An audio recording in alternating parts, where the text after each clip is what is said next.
Paz seja convosco. Hoje é o dia 134 da nossa leitura diária da Palavra de Deus. Hoje nós vamos ler 2 Crônicas, capítulo 30, 31 e 32.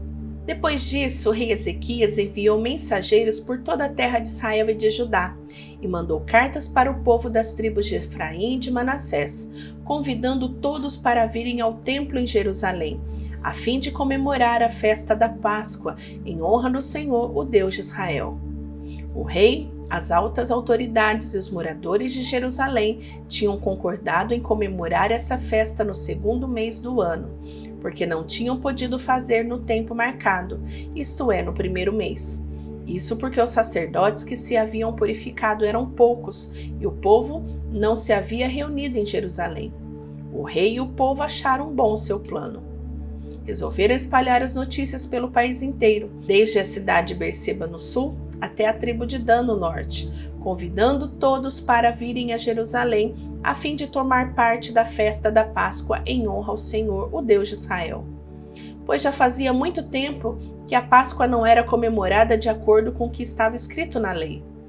Os mensageiros obedeceram à ordem do rei e levaram as cartas do rei e também as cartas das altas autoridades por toda a terra de Israel e de Judá. Elas diziam assim: povo de Israel, voltem para o Senhor, o Deus de Abraão, de Isaque e de Jacó, e assim ele voltará para vocês, que escaparam do poder dos reis da Síria. Não sejam como seus antepassados e como seus patrícios, que foram infiéis ao Senhor, o Deus dos nossos antepassados. Foi por isso que ele os destruiu, como vocês estão vendo. Não sejam teimosos como seus antepassados, mas sejam obedientes ao Senhor. Venham ao templo, que ele separou para sua adoração para sempre, e adorem a Deus a fim de que ele pare de ficar irado com vocês. Se vocês voltarem para Deus, então os inimigos que levaram os seus parentes e os seus filhos como prisioneiros terão pena deles e os deixarão voltar para casa. Pois o Senhor, nosso Deus, é bondoso e misericordioso e os aceitará se vocês voltarem para ele.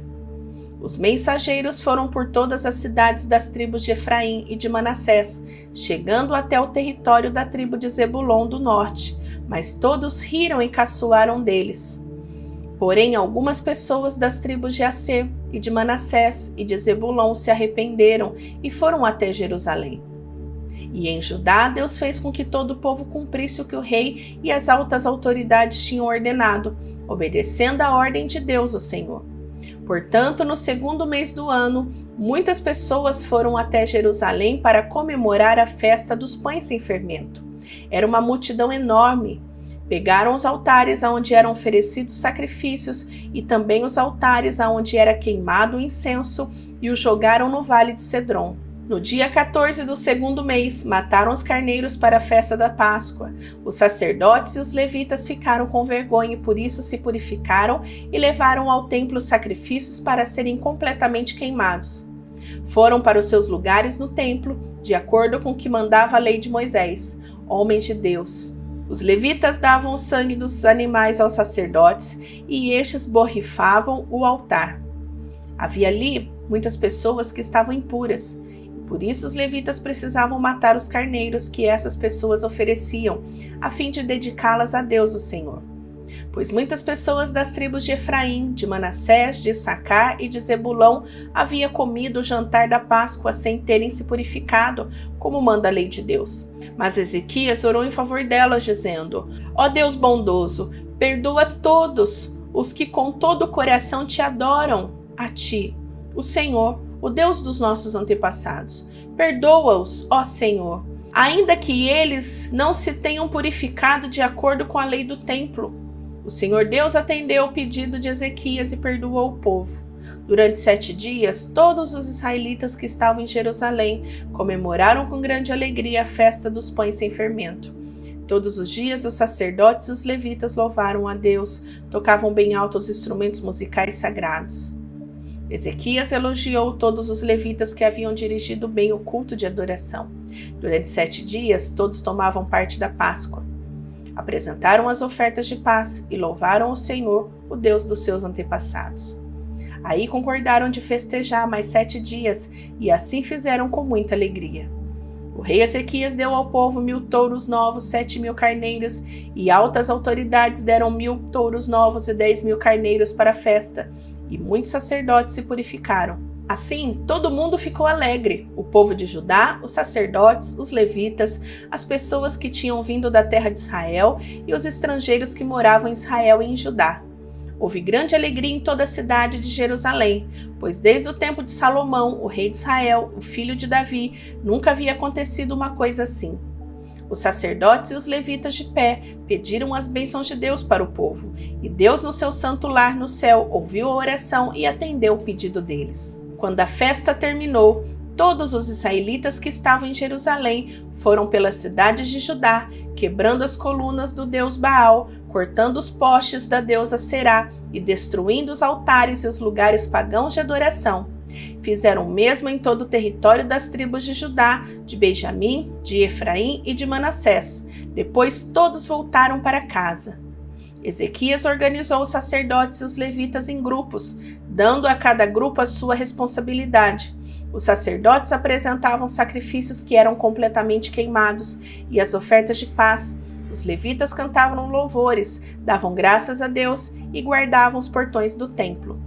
Dos seus touros e dos seus carneiros, o rei dava animais para os sacrifícios a serem completamente queimados, que eram oferecidos de manhã e à tarde, e também para os sacrifícios a serem completamente queimados, que eram oferecidos nos sábados, nas festas da lua nova e nas outras festas fixas, conforme mandava a lei de Deus, o Senhor.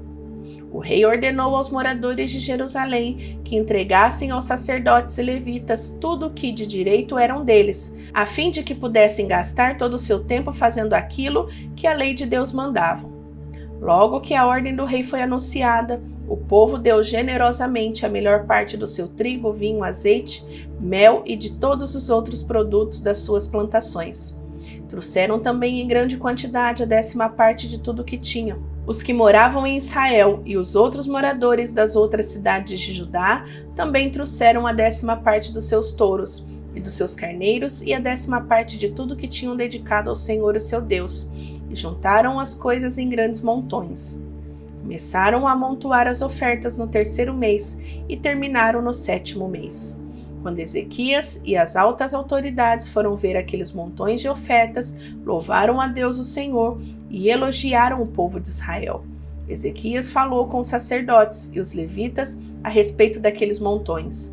E o grande sacerdote Azarias, descendente de Zadok, respondeu: Desde que o povo começou a trazer todas essas ofertas ao templo, nós temos tido bastante para comer e tem sobrado muita coisa.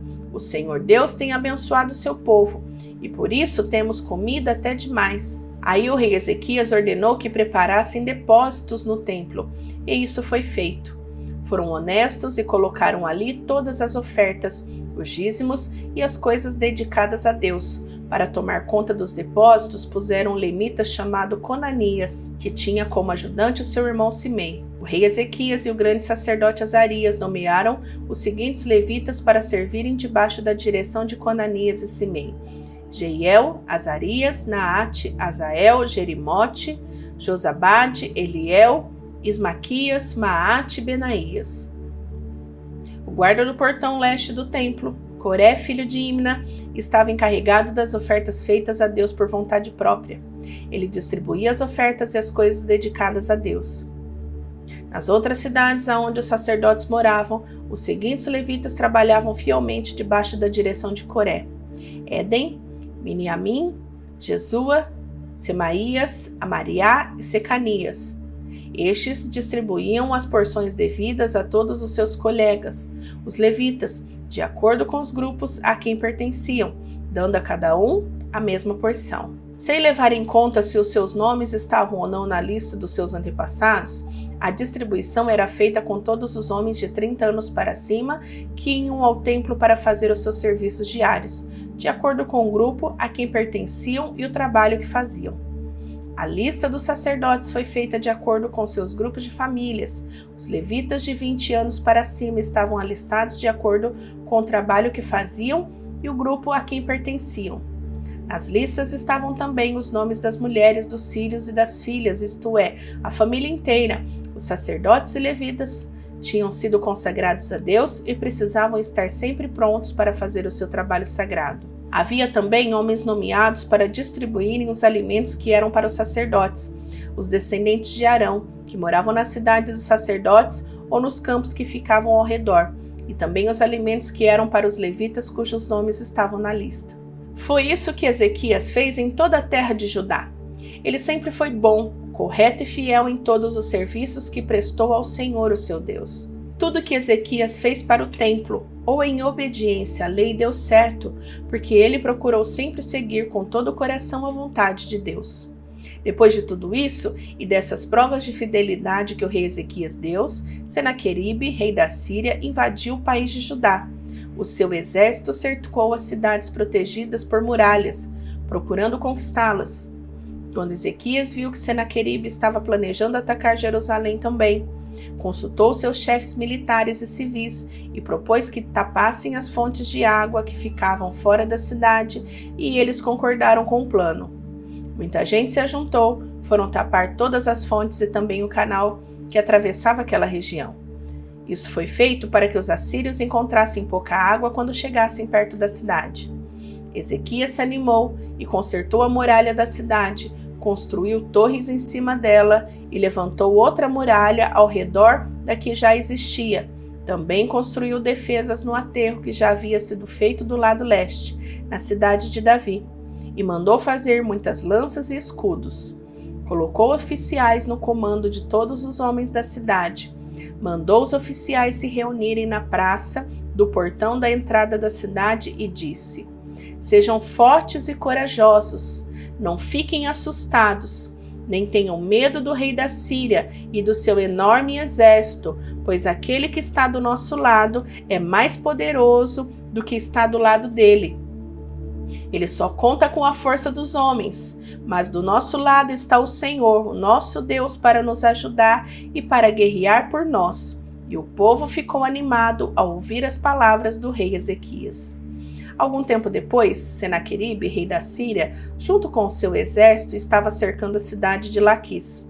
Ele enviou alguns oficiais a Jerusalém para entregarem ao rei Ezequias a seguinte mensagem: Eu, Senaqueribe, rei da Síria, quero saber como é que vocês, moradores de Jerusalém, podem se sentir seguros, ficando aí enquanto o exército inimigo está cercando a cidade. Ezequias diz que o Senhor, o Deus de vocês, os livrará das minhas mãos, mas ele os está enganando, e vocês morrerão de fome e de sede. Pois o próprio Ezequias, que acabou com os lugares de adoração e com os altares desse Deus, e disse ao povo de Judá e aos moradores de Jerusalém que adorassem a Deus diante de um altar só e queimassem incenso somente naquele lugar. Será que vocês não sabem o que eu e os meus antepassados fizemos com os povos de outras nações? Vocês pensam que os deuses daquelas nações foram capazes de salvá-las das minhas mãos? Não houve nenhum deus das nações que os meus antepassados conquistaram que fossem capazes de salvar o seu povo do meu poder. Então, por que é que vocês pensam que o seu Deus pode salvá-los das minhas mãos? Portanto, não deixe que Ezequias os engane assim. Não se iludam, não acreditem nele. Nunca houve nenhum Deus que pudesse salvar o seu povo do poder dos meus antepassados, ou do meu poder. Muito menos o Deus de vocês poderá salvá-los. Os oficiais assírios disseram coisas ainda piores contra Deus, o Senhor, e contra o seu servo Ezequias. E Senaqueribe escreveu cartas em que insultava o Senhor, o Deus de Israel, dizendo o seguinte contra ele: O Deus de outras nações não salvaram seus povos das minhas mãos. Assim também o Deus de Ezequias não salvará o seu povo das minhas mãos.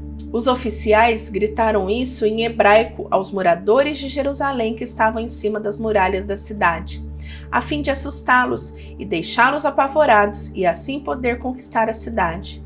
Os oficiais falaram a respeito do Deus de Jerusalém como se ele fosse como deuses de outros povos, que são ídolos feitos por mãos humanas. Aí o rei Ezequias e o profeta Isaías, filho de Amós, oraram a Deus e pediram a sua ajuda. Então o Senhor Deus enviou um anjo que matou todos os soldados e todos os oficiais do exército assírio. O rei Senaqueribe voltou envergonhado para o seu país. Certo dia, quando estava adorando no templo do seu Deus, alguns dos seus filhos o mataram à espada. Foi assim que o Senhor Deus salvou Ezequias e os moradores de Jerusalém das mãos de Senaqueribe, o rei da Síria, e das mãos de todos os outros inimigos. E Deus deu ao seu povo paz com todos os países vizinhos.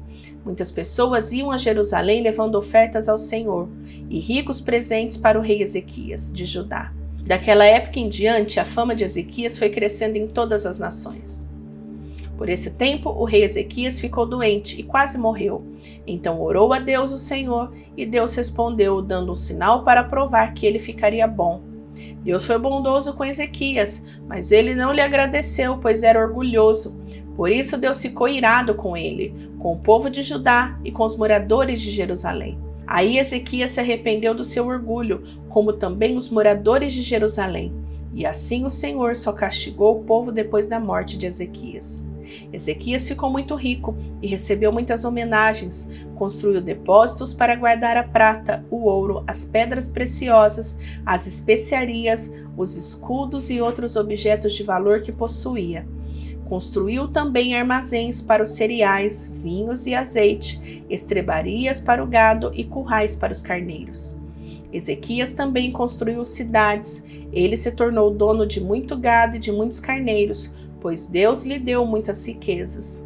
Foi Ezequias quem mandou tapar a saída de cima da fonte de Giom e cavar do lado oeste de Jerusalém um túnel para levar água para dentro da cidade. Tudo o que Ezequias fez deu certo. Quando as altas autoridades da Babilônia enviaram mensageiros a Ezequias para fazerem perguntas sobre o milagre que havia acontecido em Judá, Deus não o ajudou, pois queria pô-lo à prova, a fim de descobrir o que estava fundo no seu coração. Tudo o mais que Ezequias fez, inclusive as coisas que fez como prova da sua dedicação a Deus, está escrito na visão do profeta Isaías, filho de Amós, e na história dos reis de Judá e de Israel. Ezequias morreu e foi sepultado na parte de cima dos túmulos dos reis, que eram descendentes de Davi. Quando ele morreu, o povo de Judá e os moradores de Jerusalém lhe prestaram homenagens, e o seu filho Manassés ficou no lugar dele como rei. Concluímos a leitura de hoje e eu quero dar um recado muito importante. Você não pode faltar amanhã. Amanhã nós vamos concluir o livro de 2 Crônicas. Então não vai perder, não fica para trás não. Tem muita gente sendo edificado pela palavra de Deus e nós vamos concluir o nosso projeto de neste ano ler a Bíblia inteira, tá bom? Vou te esperar então. Fica com Deus, até amanhã. Tchau, tchau.